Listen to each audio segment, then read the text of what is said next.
নারীর লজ্জা হচ্ছে লজ্জাবতী গাছের মতো। আগে ভিডিওতে লাইক দেন, তারপর কথা শুরু করছি। নারীর লজ্জা হচ্ছে লজ্জাবতী গাছের মতো, হাত লাগলেই শেষ, সেটা হোক স্বামীর হাত বা অন্য কোনো পুরুষের। এই হাত লাগা শুধু শারীরিক স্পর্শ না, পুরুষের সঙ্গতাও নারীর লজ্জা কেটে যায়। যে মেয়ে যত বেশি পুরুষের সংস্পর্শে যাবে তার লজ্জা তত কমবে। যেমন চিত্র নায়িকারা, তারা বিকিনি পরতেও দ্বিধা করে না। পুরুষের মাঝে থেকে চক্ষু লজ্জা উঠে গেছে। একটি কনজারভেটিভ ফ্যামিলির মেয়েকে ওড়না ছাড়া দাঁড়াতে বললেও সে লজ্জায় মরে যাবে। ইদানিং ফেসবুক এই লজ্জা নিবারণের ভূমিকা পালন করছে।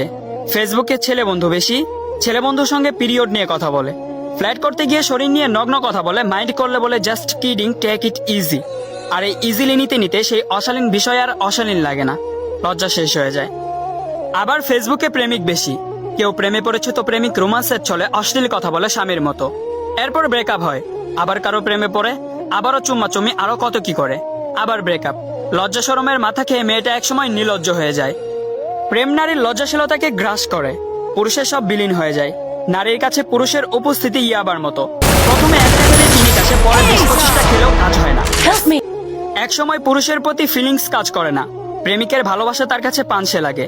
একটার পর একটা পুরুষ বদল করে কিন্তু স্থির হতে পারে না। জানাশোনা শেষ হলেই আর ভালো লাগে না, বোরিং লাগে। কারণ ডিফারেন্ট টেস্ট নিতে নিতে ভালোবাসার অনুভূতি শেষ তার।